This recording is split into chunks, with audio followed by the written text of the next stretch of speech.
वाकया यीशु मसीह नासरी यरूशलेम में दाखिल होने से पहले, उस शहर में जाने से पहले अपने 2 शागिर्दों को बुलाते हैं और 2 शागिर्दों को बुलाकर ये हुक्म देते हैं कि सामने के गांव में जाओ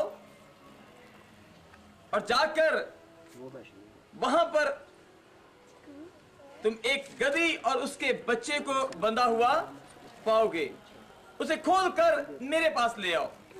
और अगर उसका मालिक या उसके मालिक पूछे तो कहना कि खुदावंद को उसकी जरूरत है।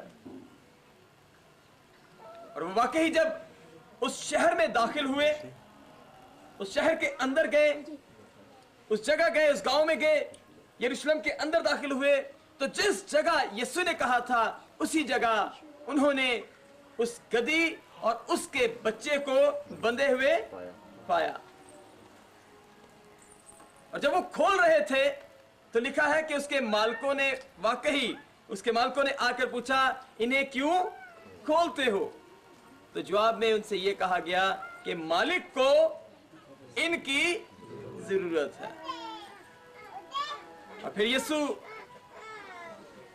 इस लादू के बच्चे पर, इस गधे के बच्चे पर सवार हुआ और जब सवार होकर अपने शागिर्दों के साथ, 12 शागिर्दों के साथ जब यरूशलेम शहर की तरफ बढ़ा, तो इस छोटे से जुलूस को जो 12 या 13 लोगों पर मुश्तमिल था, देखकर लोग खुद आहिस्ता आहिस्ता इसके साथ शामिल होते गए। और फिर यहां लिखा है कि एक ऐसा मुकाम आया जब लोगों ने रास्ते में से आगे बढ़ बढ़कर टहनियां काटी और वो टहनियां जो हैं वो उसकी राह में बिछाना शुरू कर दी। और ना सिर्फ टहनियां बल्कि अपने कपड़े भी जो है वो उसकी राहों पर बिछाने शुरू कर दिए और अपनी मोहब्बत का इजहार यूं करना शुरू कर दिया कि उन्होंने नारे लगाने शुरू कर दिए, होशाना जो खुदावंद के नाम से आता है, होशाना जो खुदावंद के नाम से।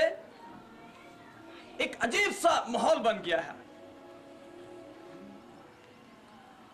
सबसे पहले अकेला यीशु, फिर आहिस्ता आहिस्ता एक छोटी सी टीम जो 12 लोगों पर मुश्तमिल है, और फिर देखते ही देखते एक बहुत बड़ा जुलूस जो दोनों तरफ खड़ा हो गया है। कुछ लोग यीशु के साथ सवार हैं और एक अजीब सा मंजर है और लोग खुदावंद की तारीफ कर रहे हैं।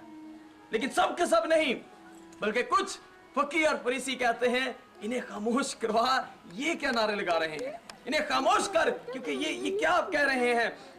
मुबारक है वो बादशाह जो खुदावंद के नाम से आता है, क्योंकि अगर रोमी सिपाहियों ने सुन लिया तो हमारे लिए मसला बन जाएगा, हमारे लिए परेशानी बन जाएगी। और उन्हें यह जवाब दिया गया कि अगर ये खामोश हो जाएं, अगर ये लोग चुप कर जाएं, तो फिर पत्थर चिल्ला उठेंगे। फिर क्या होगा जी? पत्थर चिल्ला उठेंगे। आप जानते हैं कि वो क्यों मना कर रहे थे? एक लंबे अरसे से यहूदी कौम, यहूदी लोग यरूशलेम में ही, इसी इलाका में रोमियों के मातहत जिंदगी बसर कर रहे थे, गुलामी में जिंदगी बसर कर रहे थे। और उन्हें एक बादशाह की, एक मसीहा की, एक छुड़ाने वाले के वो मुंतजर थे, उनका इंतजार था उन्हें कि कोई आएगा जो हमें इस गुलामी से आजाद करेगा, कोई आएगा जो हमें रोमियों की गुलामी से, उनके जुल्म से आजाद करेगा। और जब यीशु आया तो उनके लिए एक उम्मीद पैदा हुई। उसके बादशाह गिर्द भी यही तस्वर करते थे, यही सोचते थे कि हम एक बड़ी फौज बनेंगे, हम जो है वो यीशु के सिपाही बनेंगे। इसीलिए जब एक मौका पर यीशु ने कहा कि जो कुछ तुम्हारे पास है उसे बेचकर तलवार ले लो, तो उन्होंने कहा हमारे पास 2 तलवारें हैं। वो भी यही समझ रहे थे कि शायद हो सकता है कि हम आने वाले वक्तों में यीशु के सिपाही बनकर जो है वो उनका मुकाबला करेंगे और फिर ये हमारा बादशाह होगा, हमारी एक सल्तनत होगी। शायद कुछ ऐसे ही तसव्वुरात लोगों के भी थे।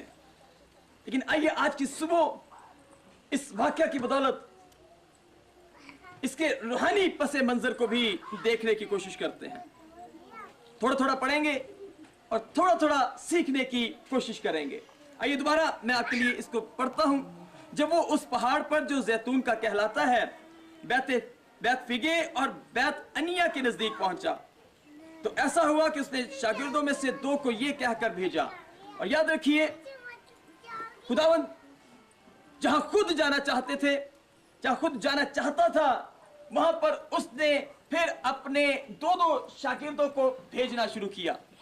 अपना इख्तियार देकर, अपना मसा देकर, अपनी कुदरत के साथ बदरूहों पर, बीमारियों पर, अपनी सी कुव्वतों पर फतह से बढ़कर गलबा देकर उसने 2 लोगों को भेजना शुरू किया। और वो 2 जब गए तो ये 2 की अलामत मुत्तफिक होने की अलामत है, इत्तेहाद की अलामत है, ये गानगत की अलामत है। क्योंकि खुदा ने कहा अगर 2 शख्स जमीन पर किसी बात के लिए मुत्तफिक होंगे तो उनके लिए उनके बाप की तरफ से आसमान पर वही हो जाएगा जो वो चाहेंगे। Hallelujah, hallelujah, hallelujah. तो ये जब 2 शख्स मिलते हैं तो ये गानगत की अलामत होती है। और जब ये गानगत होती है, जब इत्तेफाक होता है, तो जो कुछ वो चाहते हैं उनके लिए आसमान पर हो जाता है। Hallelujah, hallelujah. खुदावंद ने 2 करके भेजा। यहां पर भी गधी के बच्चे को आजाद करने के लिए 2 अशखास को भेजा जा रहा है। और जरा गौर कीजिए, अभी यीशु यरूशलेम में दाखिल नहीं हुआ, अभी उस गांव के अंदर नहीं गया, लेकिन खुदावंद को पता है कहां पर गधी है, कहां पर बच्चा बंधा हुआ है। जानते हैं क्यों? क्योंकि हमारा खुदावंद दिलों और गुर्दों को जांचने वाला खुदा है और उससे कोई भी चीज पोशीदा नहीं है। हमारी कोई भी बात हमारे खुदावंद से छुपी हुई नहीं है। अगर हम समझे कि हमारा घर, हमारे कमरे, हमारे बेडरूम, हमारी सोचें हमारे खुदावंद से बची हैं,